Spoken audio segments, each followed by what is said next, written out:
আসসালামু আলাইকুম। ফরবিড তো হচ্ছে নিষেধ করা, সেখান থেকে এসেছে ফরবিডেন, এবং আমরা forbidden two plus verb one ব্যবহার করি কোনো জিনিস নিষেধ অর্থে।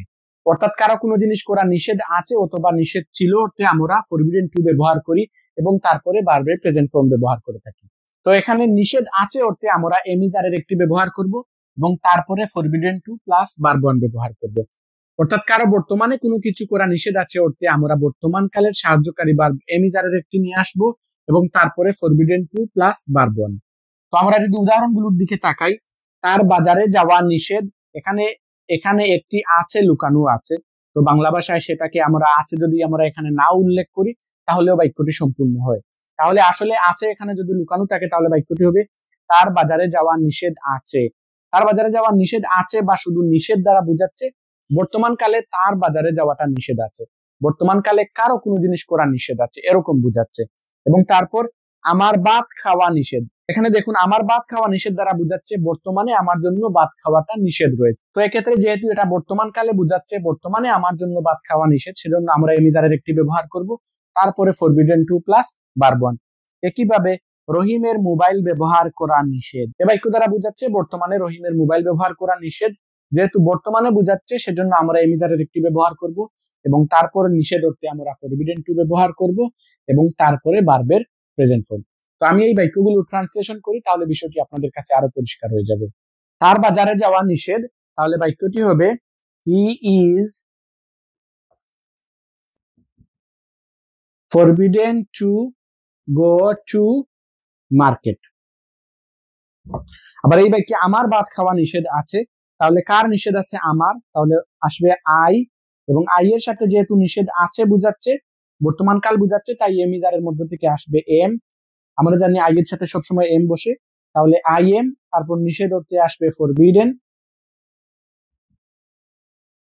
আই এম ফরবিডেন, এবং খাওয়ার ইংরেজি হচ্ছে ইট, তাহলে ফরবিডেন টু ইট রাইস। আমার ভাত খাওয়া নিষেধ আছে। একইভাবে রহিমের মোবাইল ব্যবহার করা নিষেধ, তাহলে কার নিষেধ? রহিমের নিষেধ, তাই আসবে রহিম, এবং রহিমের সাথে আমরা জানি ইজ বসবে, তাহলে Rahim is forbidden to use mobile phone.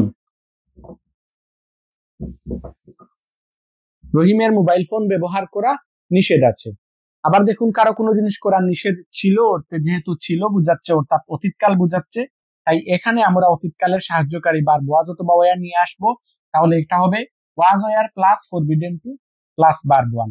তাহলে আমরা এখানে কিছু উদাহরণ লিখেছি দেখেন, আমার খাওয়া নিষেধ ছিল, নিষেধ ছিল বুঝাচ্ছে, নিষেধের জন্য আমরা ফরবিডেন টু ব্যবহার করব, এবং যেহেতু ছিল বুঝাচ্ছে অর্থাৎ অতীতকাল বুঝাচ্ছে সেজন্য আমরা সাহায্যকারী ভার্ব হিসাবে ওয়াজ অথবা ওয়ারের একটি নিয়ে আসবো।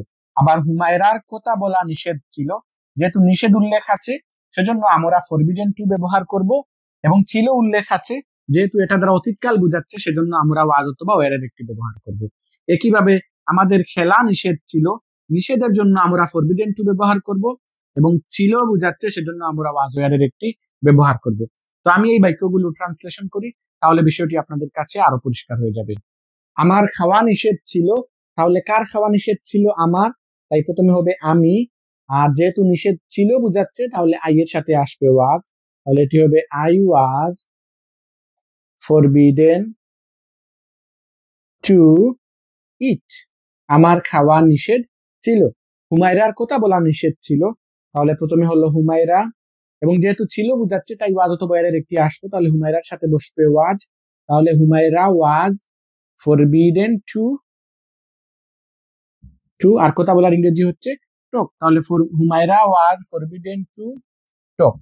আমাদের খেলা নিষেধ ছিল, তাহলে আমাদের নিষেধ ছিল, আমাদের ইংরেজি হলো উই, তাহলে উই, এবং যেহেতু ছিল বুঝাচ্ছে অতীতকাল বুঝাচ্ছে তাই ওয়াজ অথবা ওয়ারের মধ্যে আমরা জানি উই এর সাথে ওয়ার আসবে এখানে, তাহলে we were forbidden to play, আমাদের খেলা নিষেধ ছিল। তো আজকের এই ভিডিওতে আমরা শিখলাম যে ফরবিডেন টু ব্যবহার করা হয় যখন কোনো জিনিস নিষেধ বুঝায়, যদি নিষেধ আছে বুঝায়, বর্তমান কালে নিষেধ বুঝায়, সেখানে আমরা এমিজারের পরে ফরবিডেন টু তারপরে ভার্বের প্রেজেন্ট ফর্ম ব্যবহার করি, এবং যদি বুঝায় নিষেধ ছিল সেখানে আমরা ওয়াজ ওয়ারের একটি ব্যবহার করি এবং তারপরে ফরবিডেন টু তারপরে ভার্বের প্রেজেন্ট ফর্ম ব্যবহার করি। তো আমি আপনাদেরকে কয়েকটি বাক্য স্ক্রিনে দিয়ে যাব, আপনারা সেগুলো ট্রান্সলেশন করে কমেন্ট সেকশনে দিয়ে যান যেন এগুলো আপনাদের প্র্যাকটিস হয়ে যায়। Thanks for watching, see you in the next video.